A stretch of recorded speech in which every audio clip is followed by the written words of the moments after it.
Bismillahirrahmanirrahiim. Kulanti wanaagsan daawadayaal ku soo dhawaada akhbaaraadka kala socoteen warbaahinta Cali Media. Anigoo Cali Rasha Maxamed ayaa idiin warrami doona. Qodobada aad ku daawan doontaan barnaamijkeena waxaa ka mid ah dowladda Mareykanka oo cunaqabateyn ku soo rogtay saraakiil sare oo ka tirsan kooxda RSF ee waddanka Suudaan ka dagaalamaya.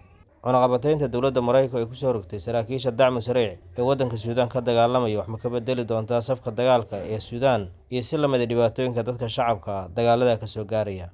Qodobadaas ayaan uga hadli doonaa barnaamijkeena inta uu soconayo. Daawade mar kale ku soo dhawow Cali Media. Haddii aad nagu cusub tahay subscribe YouTube-keena inoo saar.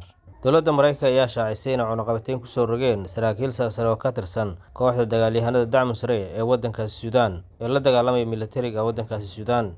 Dowladda Mareykanku waxay sheegtay in cunaqabateynta lagu soo rogay saraakiisha kooxda dacmu sariic ay ku saleysan tahay dhibaatooyin oo dhanka bini'aadanimada ay ka geysteen gudaha waddankaasi Suudaan. Saraakiisha cunaqabateynta dowladda Mareykanka ku soo rogtay ayaa waxaa ka mid ah hogaamiye ku-xigeenka kooxda dacmu sariic oo lagu magacaabo Cabdiraxiim Dagaalo ahna walaalka la dhashay hogaamiyaha kooxdaasi Maxamed Xamdaan Dagaalo Xumaytati. Sidoo kale cunaqabateynta ayaa dowladda Mareykanku waxay ku xustay in lagu soo rogay jenaraal sare oo ka tirsan kooxdaasi RSF kana howlgala galbeedka gobolka Darfur ee waddanka Suudaan. Dowladda Mareykanka ayaa sheegtay hantida ay lahaayeen saraakiishaas in la xanibay, sidoo kale la xadidayo fiisaha dalkugal oo ay heli karaan saraakiisha cunaqabateynta lagu soo rogay. Saraakiisha cunaqabateynta lagu soo rogay ayaa dowladda Mareykanku waxay ku sheegtay in dhibaatooyin dhanka bini'aadanimada ay ka geysteen waddanka Suudaan, kuwaasi oo la soo gaarsiiyey shacabka waddankaasi oo la daalaa dhacaya dhibaatooyin badan oo ka soo gaaray inta dagaaladu ay socdeen. Sidoo kale militariga Suudaan ayaa lagu xusay in iyagu dhankooda ay geysteen dhibaatooyin badan oo shacabka soo gaaray. Warbixinta cunaqabateynta lagu saaray ayaa waxaa lagu sheegay in dagaalada kooxdaasi ee waddanka Suudaan ka horinaysa ay ku dhinteen in ka badan 1,000 qofood, si la mid ah 4 milyan dad ka badan ay ku barakaceen.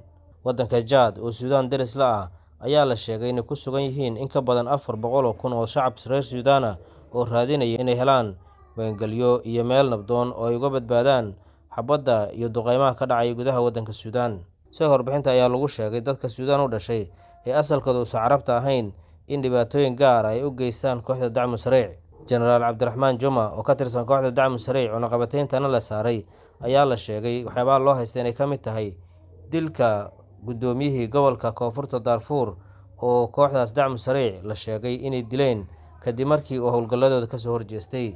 Arrimaha bini'aadanimada ka dhanka ee kooxda dacmu sariic ee dowladda Mareykanka ku eedeysay ayaa waxaa ka mid ah dilal arxan darro ah oo shacabka loo geysanayo iyo dadka ka fikradaha duwan, iyo sidoo kale in lagu eedeeyay inay geystaan dhibaatooyin badan oo kufsi ah oo u geystaan haweenka reer Suudaan ay ku dul dagaalamayaan.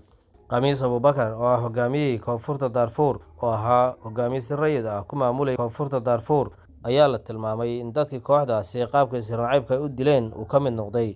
Dhankale eedda loo soo jeediyey ciidamada waddanka Suudaan oo ayaga laftigooda inay geystaan duqeymo aan loo meel dayin iyo arxan darro shacabka ay kala kulmaan ayaa waxaa beeniyey hogaamiyaha waddankaasi Suudaan Jenaraal Cabdifatax al-Burhaan, kaasoo ah hogaamiyaha dowladda ku-meel gaarka ee waddankaasi Suudaan ee militariga uu hogaamiyo.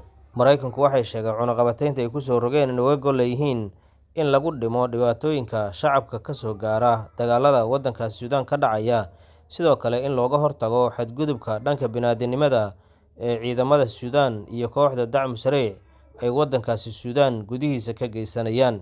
Dowladda Mareykanka ayaa ku sii hanjabtay in tallaabooyin dheeri ah ay ka qaadi doonto kooxda dacmu sariic iyo ciidanka saraakiishoodaba haddii aan la joojin dhibaatooyinka shacabka loo geysanayo gudaha waddanka Suudaan.